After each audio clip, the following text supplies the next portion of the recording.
дәл қазіргі мұқтаждықтарыңыздың Алла тағаланың өзі өтеп бергенін қалайсыз ба?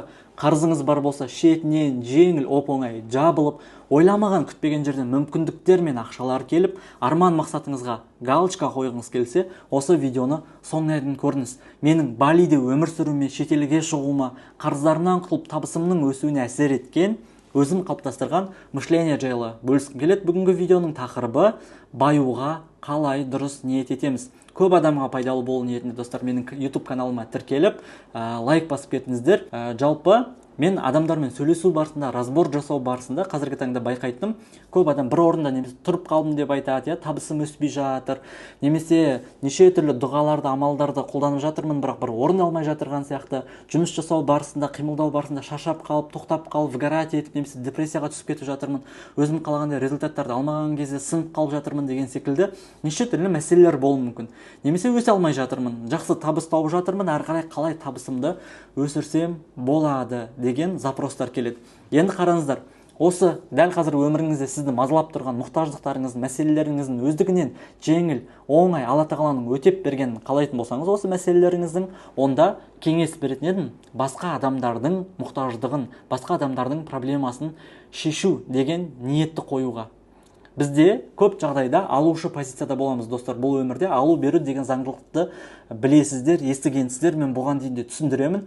Яғни бұл әлемнен біз өте көп ала береміз. Қарызымнан құтылсам, үй алсам, машина алсам, табыс тапсам, шетелге шықсам, демалсам, ол қызымды күшті жерге оқытсам, үйлендірсем, тұрмысқа шығарсам деген секілді көп деген біздің қалауларымыз бар да. Ол нәрселерді армандағанда, қиялдағанда, қалаған кезде біз выгодамыз бар ғой, өзімізге статусымды көбейткім келеді, біреуге бір нәрсені мойындатқым келеді, өзің үшін жасайсың көп жағдайда. Ол жерде Алланың разылығы жоқ та, сен шаршап қала бересің, тоқтап қала бересің. Бірақ осы мұқтаждықтарыңыздың өздігінен өтелгенін қалайтын болсаңыз, онда 100%-ке алушы позицияда емес, өзіңіз үшін емес, қарыздан құтылу үшін емес, басқа адамдардың проблемасын, мұқтаждығын шешу үшін жұмыс жасауға кеңес беретін едім. Неге? Өйткені қараңыздар, біз өзіміз үшін жұмыс жасаған кездегі сіздің жасайтын әрекеттеріңіз, сіздің аузыңыздан шығатын сөздер, клиенттерге жасалынатын ұсыныстар басқаша болады. Сен төлесе, мен шетелге шығуым керек, сен төлесейші, қазір мен қарыздан құтылуым керек болып жатыр, алыңдаршы тез-тез деген секілді бір энергияны беріп тұрамыз да клиенттерге. Ол білінеді, мұқтаждықтан сатылып жатырғаны, өзің үшін сатып жатырғаның деген секілді, ақша үшін сатып жатырғаның, оның бәрі көрініп тұрады сенің әрекетінен, сөзіңнен. Іштей сен өзің үшін жұмыс жасай беретін болсаң, пайдаң үшін жұмыс жасасаң. Ал енді клиенттерге көмектесу, пайдалы болу ниетінде жұмыс жасап, сондай ішінде ниет болатын болса, қоғамға пайдалы болғым келіп жатыр, Құдайдың басқа құлдарының мұқтаждықтарын өтеуге мен осы қызметімді жасаймын, осы товарымды, курсымды осы үшін сатамын, пайдалы болу үшін, мен сатпасам қазір қоғамда осындай мәселе туындайды, сол үшін мен сатуым керек деп, ол жерден Алланың разылығын іздейтін болсаң, сенің айтып жатырған сөздерің, әрекетің уже басқаша болады. Клиенттерге шынымен жанашырлық ниетің, көмектесу деген ниетің көрініп тұрады да, қызметің, услугаң жеңіл оңай сатылады негізінде. Ал қазір бұл жерде уже кәсіпте жүрген адамдарға мен түсіндіріп жатырмын ғой. Қорытындылай келе, негізі Алла тағала айтады, хадистерде де бар да, менің құлым, айтады екен Алла тағала, менің бір құлым басқа құлдарымның мұқтаждығын өтесе, оның мұқтаждығын мен өтеп қоямын деп. Міне осы жерде өзіңіздің мұқтаждықтарыңыздың өтелгенін қалайтын болсаңыз, басқа адамдардың мұқтаждығын өтеу. Бірақ басқа адамдардың мәселесін шешу, мұқтаждығын өтеу кезінде, достар, өтесем, мен, значит, менің мұқтаждықтарымды Алла тағала өтеп тастайды екен деген сондай бір ожидание болмау керек. Өзіңіздің пайдаңыз үшін, ақша түсу үшін жұмыс жасамау, ол жерде без ожидания. Алла разылығы үшін жұмыс жасау, Алла үшін жұмыс жасау. Алла үшін жұмыс жасаған кезде бізде ожидание болмайды, күту болмайды. И шаршамайсың. Ал қалай Алла үшін жасай аламын мен ол нәрсені? Не үшін Алла үшін жасаймыз? Енді қараңыз, сізге сол бір кәсіпті, жұмысты жасауға, сол жұмысты кім берді? Идеяны кім берді? Сол бір мүмкіндікті сізге кім берді? Сол білімді сізге, тәжірибені кім қалыптастырып берді? Алла қалыптастырып берді. Енді кім үшін жұмыс жасайсыз? Алла үшін жұмыс жасайсыз. Түсіндіре алдым ғой? Маған осы білімді, осы тәжірибені Аллах берді.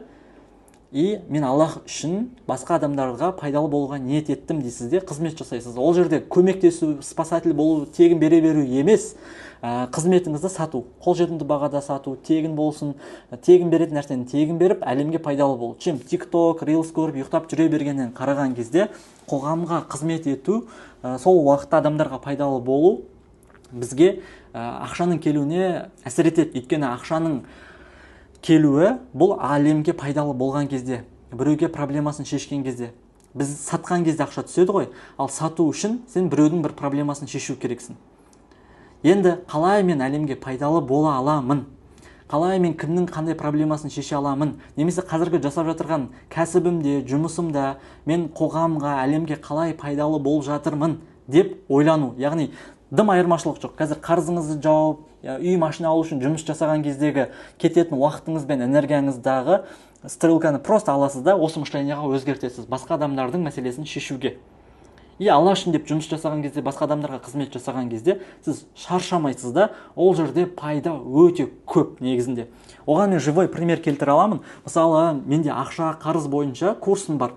Егер мен ол курсты сататын болсам, пайда үшін сататын болсам, соны сатып мен қазір Балиға көшем, соны сатып мен қазір үй алам, соны сатып мен қыдырам, демалам деп өзімнің пайдам үшін ғана сататын болсам, менің білімім мен тәжірибелерімді ол жерде мен қиналам, немесе өзім қалаған результатты ала алмаймын. Результат алсам да тоқтап қалу болуы мүмкін да. Өйткені ол жерде Аллах үшін жоқ, өзімнің пайдам үшін жұмыс жасап жатырмын. Ал мен Аллахым осы білімді, осы тәжірибені сен бердің, сенің басқа құлдарыңның мұқтаждығын өтеуге ниет еттім, пайдалы болуға ниет еттім деп ниет етіп жұмыс жасаған кезде менің әрекетім аузымнан шығатын сөздер басқаша болады да, ойламаған, күтпеген результаттарды алып бастаймын. Мына жақта адамдарға да пайдалы болып жатырмын, мен өзімнің де бір мұқтаждығым өтеліп жатыр. Мына бетте Алланың қалауымен. Мысалы, мен TikTokта стриммен курс сатқан кезде просто мені зерттеп продюсерлер қарап отырған ғой, қалай сатып жатыр екен, қалай жасап жатыр екен деген секілді. Сол стримде сенің курсыңды сатып алдым деп жазып жатыр да. Негізі мен TikToктан ешқандай өнім, продукты, курс сатып алмайтынмын, бірақ сенің стриміңді просто көріп отырып сатып алдым дейді да. Не әсер етті деп сұрап жатырсам, сенің сол жердегі состояниең, сенің ниетің көрінді. Кәдімгі жүзің жылы, нұрлы болып тұрды деп айтады да маған. Енді осы жерде түсіндіргім келеді кейбір адамдарды, мен өзім мұқтаж адаммын ғой. Мен қарыздамын, мен қазір ақшам жоқ, немесе бір кәсіп жасап жатырған жоқпын, ондай бір жақсы ақша тауып жатырған жоқпын. Керісінше бір сондай мұқтаж адаммын. Мен қалай басқа адамдардың мұқтаждығын өтеймін деген секілді. Енді бұл жерде түсіндіргім келетін нәрсе, мынандай бір ниетті дұға етсеңіздер болады. Күшті. Сіздердің баюларыңызға көмектесетін ниет пен дұға осы. Аллахым, мен мына жақта уайымдап тұрған қарызым, проблемаларым бар. Егер осы қарыздың проблемаларым өтелетін болса, мен мына жақта сенің басқа құлдарыңа пайдалы болады екенмін. Мына жақта сенің қиналып жатырған басқа құлдарыңа мен қызмет жасай алады екенмін. Сен менің осы проблемаларымды шешіп берсең, мен көп садақа береді екенмін. Сен менің қазір мазалап тұрған уайымымды, проблемаларымды сен шешіп беретін болсаң, мен көп саған шүкір етеді екенмін. Я Раббым, менің осы мазалап тұрған уайымымды, проблемаларымды сен шешіп берші. Саған тапсырамын деп мына жақта басқа адамдардың мұқтаждығын өтеуге қалай пайдалы бола аламын деп жұмыс жасау. Мен осы туралы менің Балиға келген кезде бір танысым айтқан болатынмын. Жазады ғой, шок болып тұрмын, Ерлан, таң қалып жатырмын деп түнгі уақытта. Өйткені ол кісі қарызда жүрген кісі. Сөйтеді да, менің 250 мың теңге қарызым өздігінен жеңіл оңай өтеліп кетті дейді. Яғни бір психологқа қарыз болған, услугасын алған, төлей алмай қалған. Сол 250 мың теңгені психолог төлемей ақ қойсаң болады, кешірім, бір услугамызды алмаса салайық деп 250 мың теңге қарызым жеңіл өтеліп кетті. Бұлай да бола ма не? Я в шоке деген секілді солай сезіммен, эмоциясымен бөлісіп жатыр да. Ол кісіге мен осы нәрсені айтқан болатынмын. Даже үйде отырған ананың өзі баланың тәрбиесімен, күйеуіне қызмет жасаумен болсын пайдалы бола алады. Бірақ без ожидания жұмыс жасау, ақша түссін деп емес, Құдай сіздің мұқтаждықтарыңызды өтеп берсін деп емес, просто Аллахқа тапсырып қойдыңыз ба, бұл дым уайымдамай, нәтижені ойламай қызмет жасау, жұмыс жасау. Тәуекел ету дегеніміз де осы. Яғни сен жұмыс жасап жатырған кезде нәтижені уайымдамайсың да, Аллахқа тапсырып қойғансың. Аллахқа тапсырып қойғанның нәтижесінде сен қызмет жасап жатырған кезде, әрекет етіп жатырған кезде, мына құлым маған тәуекел етті ғой, нәтижесін маған тапсырды да, өзі тәуекел етті, әрекет жасап жатыр деп сізге мүмкіндіктер мен жолдарды Аллах тағала бұйырса, Алла өзі қалауымен ашып бастайды. Түсіндіре алдым ғой. Одан кейін тағы бір мынандай примерді келтіргім келеді осы жерде.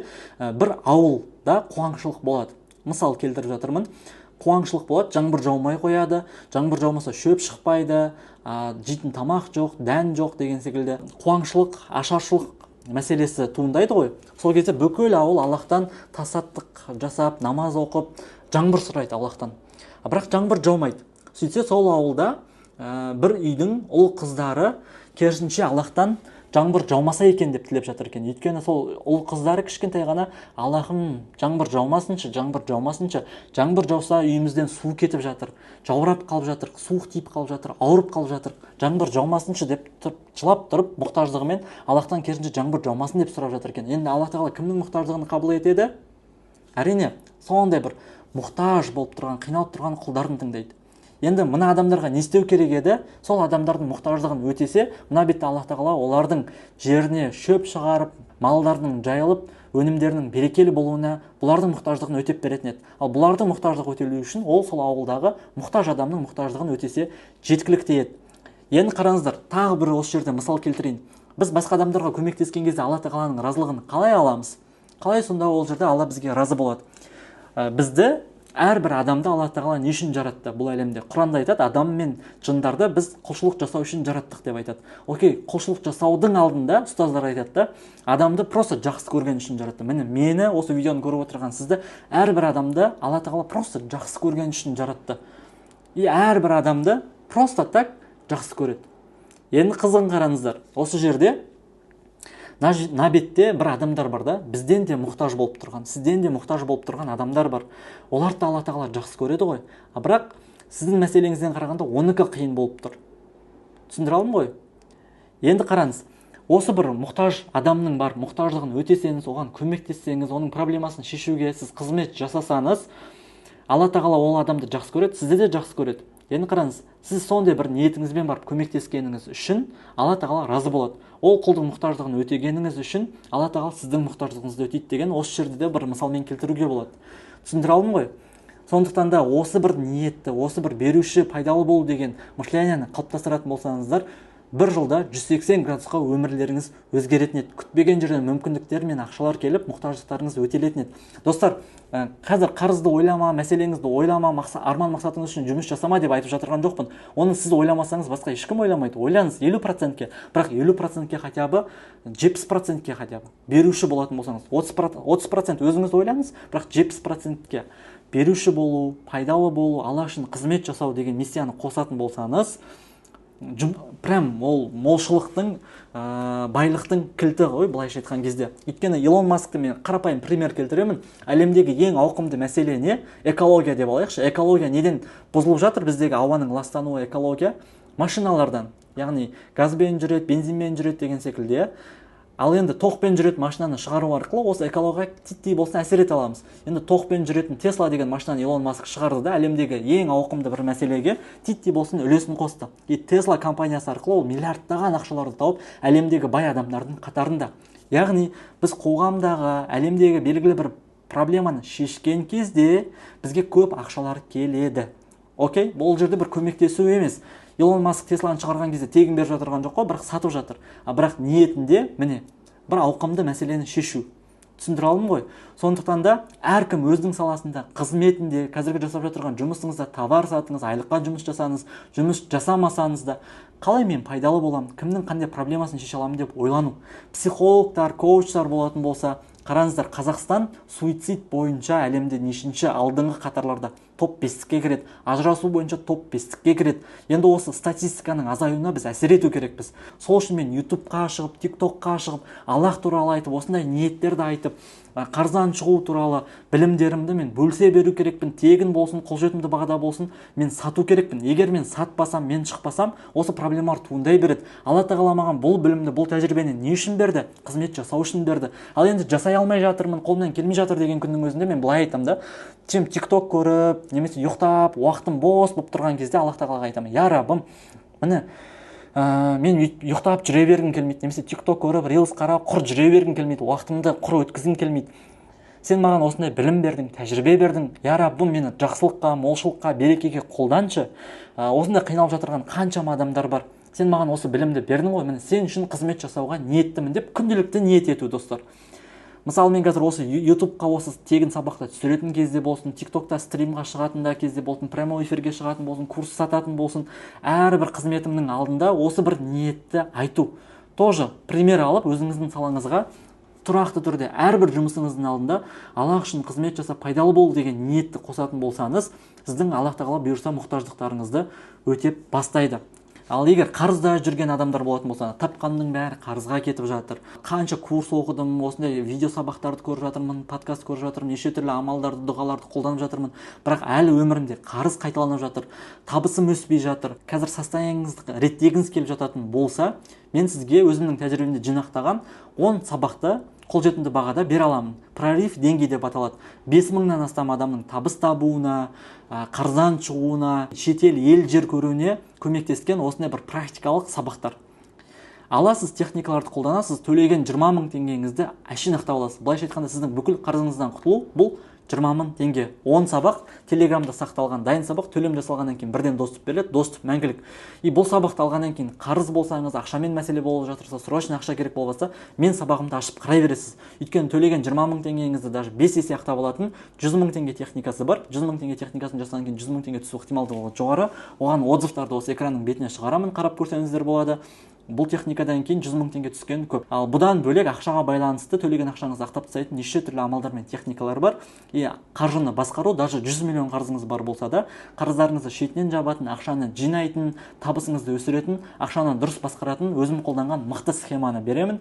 Бүкіл өзімнің практикамдағы осы білімдерімді қолданғыларыңыз келетін болса, сізді байытатын мышленияны қалыптастырып, үлкен ақшаға өзіңізді дайындағыңыз келсе, 10 сабақтан тұратын прорыв деңгей сабағын 20 000 алуға кеңес беремін. Дәл қазір бағасы 20 000 кезде алып үлгеріңіздер. Осы YouTube-тың описаниясында егер сайт тұратын болса, осы бағамен алып үлгересіздер. 20 000 теңге осы YouTube-тан төлем жасағаныңыз үшін құны 200 000 теңге тұратын ақшаға байланысты сізге сабақ беремін. Яғни ақшаға тәуелділіктен айырыласыз. Жүрекке ақша кірсе болды, біз онымен сынала береміз, үнемі жетпейді, қарызға кіркете береміз деген секілді ғой, берекесі болмайды ақшаның.